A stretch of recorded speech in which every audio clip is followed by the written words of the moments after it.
Chemical bonding का ये chapter electronic structure काफ़ी इम्पोर्टेंट है आप सबके लिए। अगर आप क्लास 12th में हैं या 11th में हैं या JEE की तैयारी कर रहे हैं, नीट की तैयारी कर रहे हैं, तो आप सबके लिए ये काफ़ी इम्पोर्टेंट है। तो जैसे मान लीजिए ये जो कंपाउंड दिया हुआ है, ये जो फर्स्ट कंपाउंड दिया है, ये क्या दिया है, ये C3O2 दिया है। तो C3O2 अगर दिया हुआ है तो इसका कैसे कितने नंबर ऑफ बॉन्ड्स बनेंगे और कैसे इसका इलेक्ट्रॉनिक स्ट्रक्चर आप लिखेंगे। तो इसके लिए जो सबसे आसान तरीका है कि आप नंबर ऑफ बॉन्ड्स पता कर लीजिए। नंबर ऑफ बॉन्ड्स ये कैसे पता चलेगा नंबर ऑफ बॉन्ड्स। तो आप जो है पहले ये करिए कि आपको ये मालूम है कि कार्बन, नाइट्रोजन, ऑक्सीजन, फ्लोरीन, ये 4 एलिमेंट के एटम ऐसे हैं कि इनमें ये ऑक्टेट रूल को ऑलवेज फॉलो करते हैं। मीन्स इनके बैलेंस सेल में 8 इलेक्ट्रॉन होगा। तो अब C3O2 है तो कार्बन 3 हो गया और ऑक्सीजन 2, ये टोटल 5 हो गए। और अगर ऑक्टेट रूल को फॉलो करेंगे तो 5 इंटू 8 ये 40 इलेक्ट्रॉन हो गया। लेकिन अब ये देखना है कि एक्चुअल में इनके बैलेंस सेल में कितना इलेक्ट्रॉन है। तो एक्चुअल में जो कार्बन है, कार्बन के बैलेंस सेल में 4 इलेक्ट्रॉन होता है और ऑक्सीजन के बैलेंस सेल में 3 होता है। तो 4 3 12 और 12 24 हो गया, 24। और जो total number of possible electron 40 है। अब प्रेजेंट टाइम में इनके बैलेंस सेल में 24 है, तो आप 40 में 24 को माइनस कर दीजिए। जैसे आप क्या करना है, आप ये देख लीजिए कि जो एटम है तो उनके बैलेंस सेल में मैक्सिमम पॉसिबल कितने इलेक्ट्रॉन हो सकते हैं। तो अब जैसे मान लीजिए कि ये C3O2 है तो 3 to 5 5 8 जा 40 ये मैक्सिमम पॉसिबल हो गया। अब करंट में 24 है तो ये माइनस करके 2 से डिवाइड कर दीजिए। तो 40 में 24 जाएगा तो 16/2। कुल मिलाकर के कितने बॉन्ड बनेंगे, 8 बॉन्ड बनेंगे। अब ये क्या आ गया, ये पता चल गया कि नंबर ऑफ बॉन्ड्स कितना बनेगा। तो नंबर ऑफ बॉन्ड्स कितना बनेगा, अब जैसे कि ये C3 है तो कार्बन में तो ऑलवेज कितना बॉन्ड बनता है, कार्बन में ऑलवेज 4 बॉन्ड बनता है। ये टेट्रा वैलेंसी होती है। इनके बैलेंस सेल में ये 4 इलेक्ट्रॉन होते हैं। और ऑक्सीजन में चूंकि 6 है तो यहां और ये, तो टोटल बॉन्ड कितना हो गया, 2 to 4 to 6 to 8 हो गया। तो ये इसका इलेक्ट्रॉनिक स्ट्रक्चर ये बन गया। ये देखिए जैसे C3O2, अगर मान लीजिए आपको ऐसे ही CO2 का बनाना हो, CO2 का, तो कार्बन 1 है, ऑक्सीजन 2 है, टोटल कितने इलेक्ट्रॉन हो गए, 3।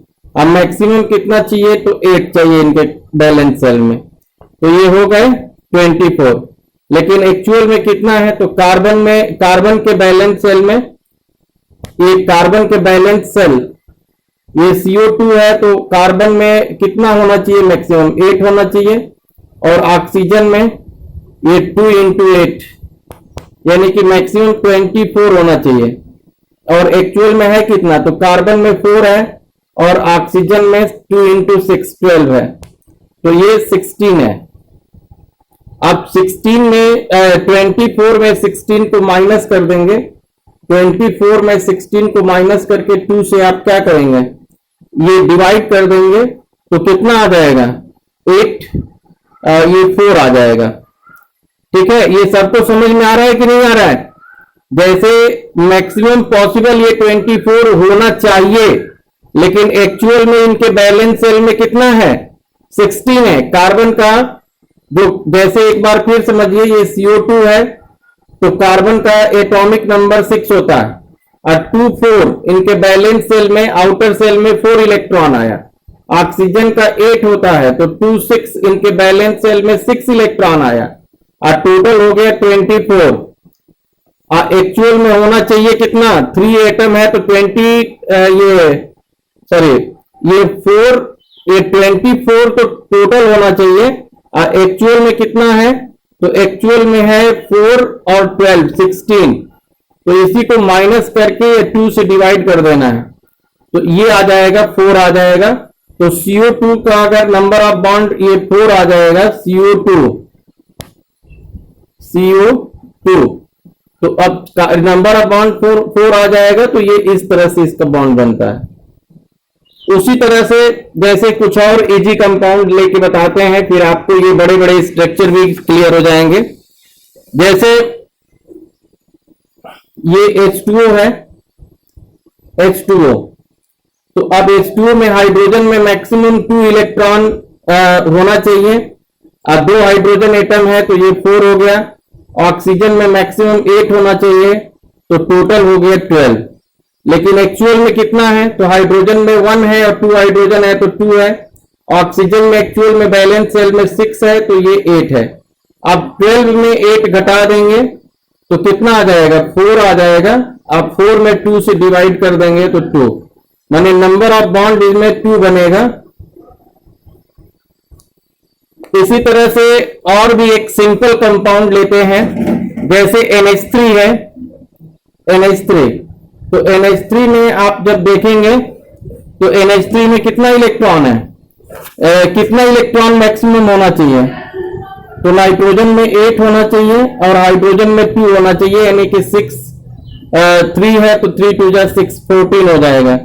लेकिन एक्चुअल में है कितना, तो इसमें 5 है और इसमें 1 है तो 5 3 8, तो होना चाहिए इतना और है इतना, तो 14 में 8 माइनस कर देंगे तो कितना आएगा, 6 आएगा। और 6 में 2 से डिवाइड कर देंगे तो कितना आएगा, 3 आएगा। तो इस तरह से ये NH3 का जो बॉन्ड हो जाएगा ये बनता है NH3 और ये लोन पेयर रहता है। तो कुछ और कंपाउंड्स दे रहे हैं, जैसे ये N2O4 का ये स्ट्रक्चर है, N2O4। अब N2O4 में भी वही कहानी है, जो नंबर ऑफ बॉन्ड्स आपको अगर कैलकुलेट करना है तो क्या करेंगे, जैसे नाइट्रोजन 2 है और ऑक्सीजन ये 4 है तो टोटल कितना हो गया, ये हो गया 6 और होना कितना चाहिए मैक्सिमम, तो 8 होना चाहिए, तो 48 इलेक्ट्रॉन मैक्सिमम होना चाहिए N2O4 में।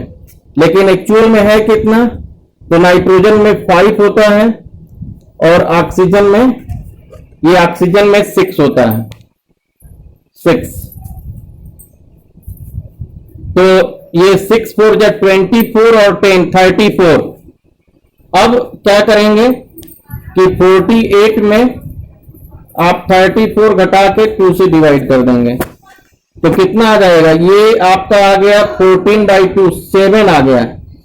मैंने टोटल बॉन्ड इसमें कितने बनेंगे, टोटल बॉन्ड 7 बनेगा। देखिए ये 2 बॉन्ड यहां बना है, 2 बॉन्ड यहां बना है, 2 यहां बना है, 2 2 4 हो गया, तो 2 2 4 अब 4 1 5 1 6 और एक बीच में है, तो ये 7 बॉन्ड इसमें बन रहा है।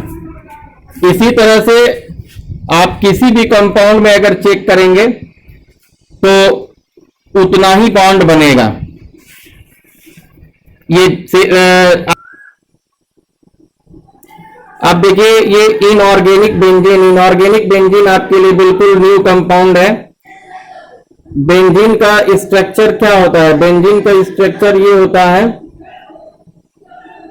ये बेंजीन का स्ट्रक्चर ये होता है और इनऑर्गेनिक अल्टरनेट पोजीशन पे ये डबल बॉन्ड होते हैं। और अगर आप N B N B N B मतलब क्रम से अगर आप लिख दें तो ये इनऑर्गेनिक बेंजीन का स्ट्रक्चर हो जाता है। बेंजीन के ही स्ट्रक्चर में आप जो 6 कार्बन है अल्टरनेट पोजीशन पे नाइट्रोजन और बोरान, ये नाइट्रोजन है ये बोरान है, ये नाइट्रोजन है ये बोरान है, ये नाइट्रोजन है ये बोरान है, और इसमें सिंगल और डबल बॉन्ड भी अल्टरनेट पोजीशन पे होगा। तो इस तरह से ये इनऑर्गेनिक बेंजीन का स्ट्रक्चर बनेगा। और ये स्ट्रक्चर जो है इनऑर्गेनिक ग्रेफाइट का है। अच्छा, आपको बता दें कि इनऑर्गेनिक बेंजीन को बोरेजीन कहते हैं या बोरेजॉल भी कहते हैं। और जो बेंजीन का स्ट्रक्चर बनता है बिल्कुल वैसे ही स्ट्रक्चर होता है, केवल कार्बन के पोजीशन पे ये नाइट्रोजन और हाइड्रोजन होता है। तो ये समझना है आपको। अब कैल्शियम कार्बाइड का जो फॉर्मूला होता है ये CaCO2 होता है। अब देखिए ये मार्सेल सॉल्ट है, मार्सेल सॉल्ट,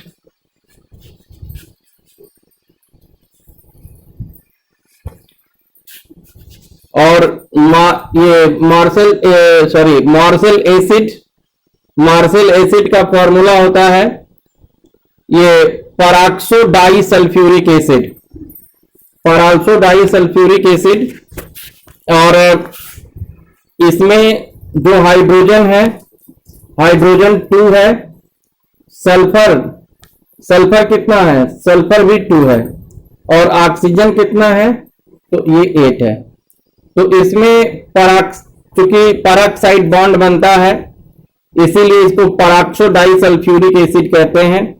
जो H2SO4 है, तो H2 ये यहां पे ये बॉन्ड जैसे ये H2, ये H2SO8, तो इनका जो बॉन्ड बनेगा तो ये सल्फर के बीच में 2 ऑक्सीजन एटम ये सिंगल बॉन्ड से बनता है, और उसके बाद दोनों सल्फर से ये दो ये डबल बॉन्ड होता है, और उसके बाद इधर डबल बॉन्ड और इधर कोऑर्डिनेट बॉन्ड होता है।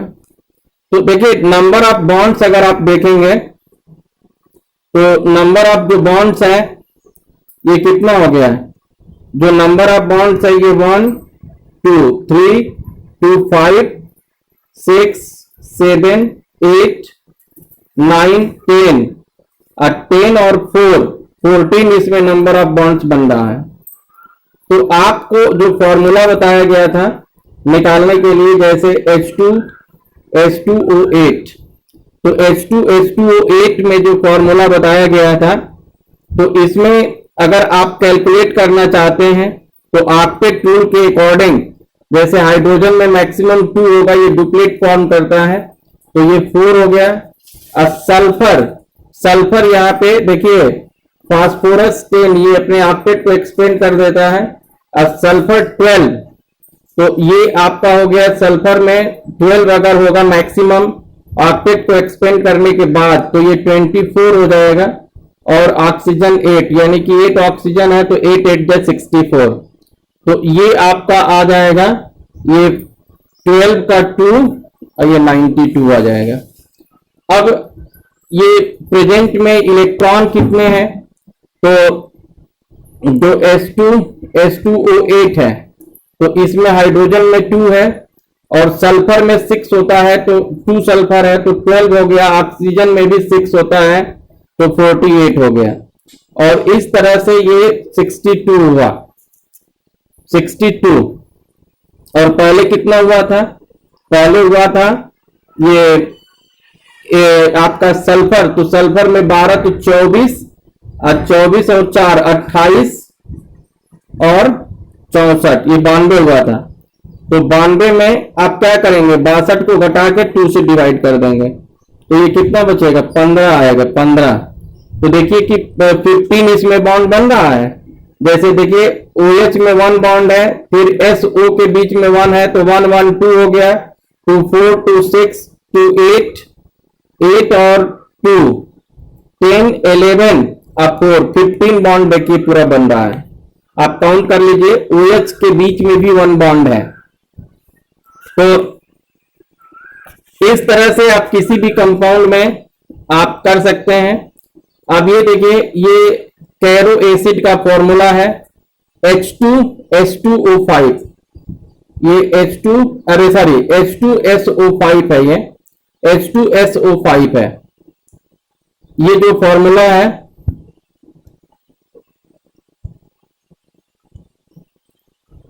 ये कैरोज एसिड H2SO5। तो इस तरह से आप देख रहे हैं। और अगर ये है डाइथायोनेट आयन और ट्राइथायोनेट आयन, तो ये डाइथायोनेट आयन का फॉर्मूला जो है ये है। इसमें सल्फर सल्फर के बीच में ये सिंगल बॉन्ड बना है। और जो ट्राइथायोनेट आयन है तो सल्फर सल्फर के बीच में ये 3 सल्फर के बीच में सिंगल बॉन्ड बना है, तो ये ट्राइथायोनेट आयन है।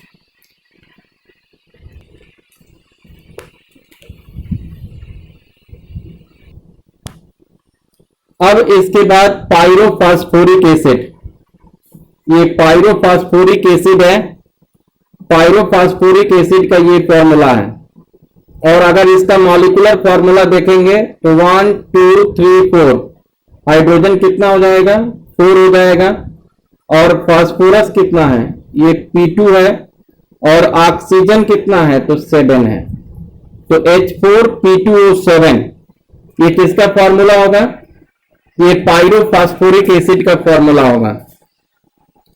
अब ये जो पायरोफॉस्फोरिक एसिड है H2P2O7, इसमें अगर टोटल नंबर ऑफ बॉन्ड्स आप देखेंगे तो हाइड्रोजन में मैक्सिमम 2 होगा, यानी कि 2 हाइड्रोजन है तो ये 4 हो गया। फास्फोरस में ये मैक्सिमम 10 होगा और 2 है तो 20 हो गया। और सल्फर में 8 होगा और 7 है तो 56 हो गया। तो इस तरह से ये टोटल कितना आया, 80 आया। 80, ये 80 आप लिख लीजिए। अब देखिए कि एक्चुअल में इनके बैलेंस सेल में, ये एक्चुअल में इनके बैलेंस सेल में कितना है, तो H2P2O7, तो हाइड्रोजन में 2 है। फास्फोरस के बैलेंस सेल में 5 होता है तो 10 हो गया। और ये 6 होता है तो 42 हो गया। तो ये टोटल आपका आ गया 54। ठीक है, तो 80 में 54 अगर माइनस आप करेंगे तो कितना हो जाएगा, ये 26 होगा और 2 से डिवाइड कर देंगे तो टोटल नंबर ऑफ बॉन्ड्स इसमें 13 बनेगा। टोटल नंबर ऑफ बॉन्ड्स कितना बनेगा, ये 13 बॉन्ड बनेगा। अब देखिए इसमें 13 कैसे है, तो OH के बीच में 1 बॉन्ड है OH, और OP के बीच में 1 है तो 1 1 2 2 4 1 5 1 6 7 8 8 और 2 10 और 10 to 12 और 12 और 2 14, तो 14 बॉन्ड हो गया। ये पायरोफॉस्फोरिक एसिड का फॉर्मूला है। फिर उसी तरह से ये मेटाफॉस्फोरिक एसिड, तो मेटाफॉस्फोरिक एसिड का ये फॉर्मूला है। और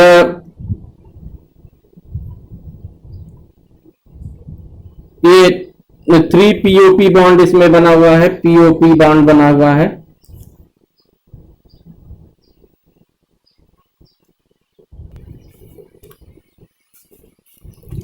तो ये H2SO4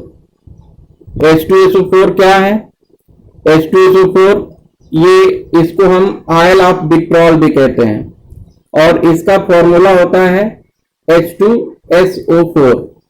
अब इसका जो स्ट्रक्चर है तो इसमें 2 OH बॉन्ड होता है, ये 2 OH बॉन्ड होता है। और ये ऑक्सीजन एटम जो है ये 2 डबल बॉन्ड बनाता है। तो टोटल बॉन्ड क्या हो, कितना हो गया, 1 2 2 4 2 6 7 8 बॉन्ड हो गए टोटल H2SO4 में। तो जो फार्मूला हम बताए थे, तो फार्मूला से आप कैसे चेक कर सकते हैं, जैसे H2SO4 है तो H2SO4 है तो आप ये देखिए कि मैक्सिमम कितना इलेक्ट्रॉन हो सकता है। तो हाइड्रोजन में मैक्सिमम 2 हो सकता है, 2 हाइड्रोजन है तो 4 हो गया। और सल्फर में कितना होगा, तो सल्फर में मैक्सिमम 12 हो सकता है बैलेंस सेल में, और 4 into और इसमें 8 होगा, तो 32 और 4 36 अब 12 48 आ जाएगा। अब एक्चुअल में इनके बैलेंस सेल में कितना है, तो हाइड्रोजन में 1 होता है, तो ये 2 हो गया, ये 6 है और ये 24, तो ये एक्चुअल में ये 32। अब इसमें 32 अगर आप माइनस कर देंगे तो 16 बचेगा, 16 में 2 से डिवाइड कर देंगे तो 8 आएगा। तो यही 8 नंबर ऑफ बॉन्ड्स इसमें बन रहा है। तो आप किसी भी स्ट्रक्चर में ये चेक कर सकते हैं नंबर ऑफ बॉन्ड्स कितने बनते हैं। ये V2O7 का स्ट्रक्चर है। आप देखिए कुछ वेरी सिंपल स्ट्रक्चर जैसे OF2, तो ये OF2 है, OF2। तो ऑक्सीजन के बैलेंस सेल में कितना है, ऑक्सीजन में टोटल 8 इलेक्ट्रॉन होगा, फ्लोरीन में 8 होगा, तो ये 16 यानी कि 24 आ जाएगा। एक्चुअल कितना है, तो ऑक्सीजन में 6 है, फ्लोरीन में 7 है, तो 14 यानी कि ये 20 है। और 24 में 20 जाएगा तो 4 होगा, और 2 से डिवाइड करेंगे तो ये 2 आ जाएगा। यानी कि OF2 में जो नंबर ऑफ बॉन्ड्स बनेगा ये 2 बॉन्ड बनेगा। देखिए OF के बीच में बॉन्ड बना हुआ है। H2O का ऑलरेडी पहले ही बता चुके हैं। और अब जो है ये ClO2, तो ClO2 का करेंगे, ClO2 का, तो ClO2 क्लोरीन में मैक्सिमम 14 तक इलेक्ट्रॉन हो सकता है, लेकिन ये ClO2 में आप ऑक्टेट रूल को ही फॉलो करेगा, तो 8 मानिए